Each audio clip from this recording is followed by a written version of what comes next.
Bonjour les pâtissiers. Alors aujourd'hui, nous allons aborder la pâte sucrée. Alors la pâte sucrée, c'est une pâte qui est réalisée par émulsion. Alors l'émulsion, c'est quoi? C'est un mélange de beurre pommade dans lequel on va incorporer donc notre sucre glace, notre sel, puis le liquide. Donc là, en l'occurrence, l'œuf entier et puis une petite goutte d'eau. Et ensuite, en dernier lieu, on y mettra la farine dedans. Alors ce procédé, quel est l'avantage de ce procédé? Ce procédé a pour avantage de nous donner une pâte qui s'apparente beaucoup à la pâte sablée, mais sans en avoir les inconvénients. Ça veut dire que là, on est capable, avec cette pâte-là, de réaliser des bons fonçages. Alors, pour faire la pâte sucrée, nous avons besoin de 100 g de beurre, préalablement ramolli. Là, je l'ai sorti un petit peu d'avance pour qu'on puisse le mettre facilement en pommade. Notre sel, nos 125 g de sucre glace, 5 g de sucre vanillé, notre œuf, 60 g d'œuf plus 10 g d'eau. On a une farine qui hydrate beaucoup, donc on rajoute un petit peu de liquide. Et nos 250 g de farine spéciale biscuit. C'est une farine dans laquelle il y a un peu moins de gluten et ça donne pas de corps aux pâtes. Donc dans un premier temps, nous allons donc mettre le beurre, voilà, en pommade. Donc on fouette. Vous voyez, ça se met très vite en pommade si on a pris le temps de le sortir d'avance. Ensuite, on y met notre sel, notre sucre vanillé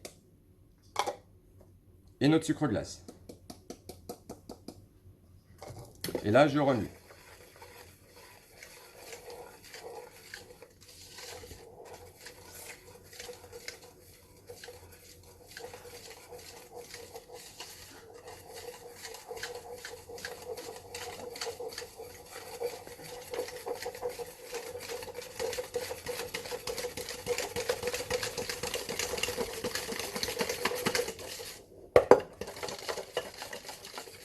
Ensuite, lorsque c'est mélangé, on y incorpore petit à petit notre liquide.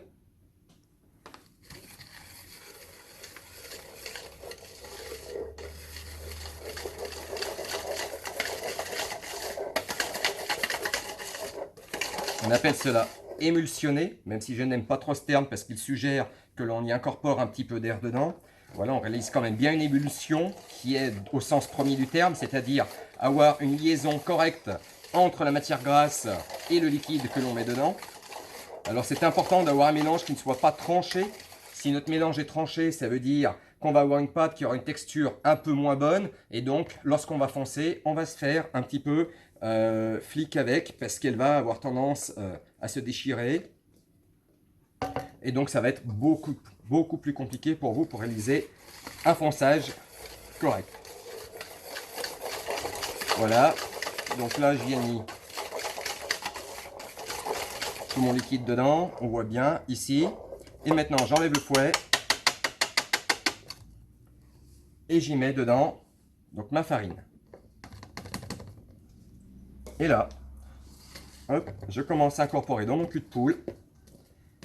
Et une fois que le gros du mélange sera fait, je terminerai comme les autres pâtes qui sont destinées à faire du tour, c'est-à-dire à les phraser pour donner de l'homogénéisation à mon produit. Donc là, je prends le temps de le faire.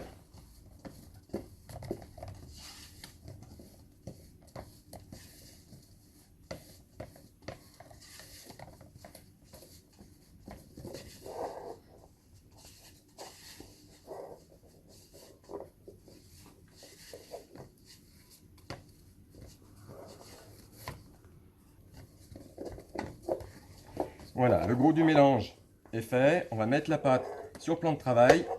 On va essayer de la phraser un petit peu pour lui donner la cohésion et s'assurer de la bonne consistance de celle-ci avant de la débarrasser dans un film plastique.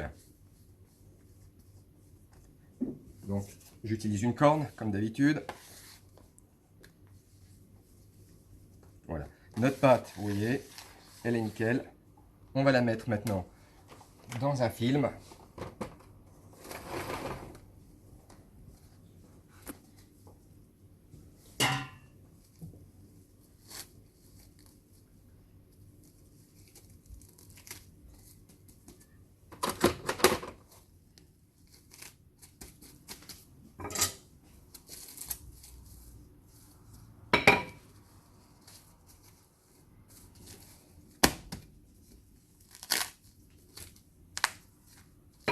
Et voilà, c'est terminé.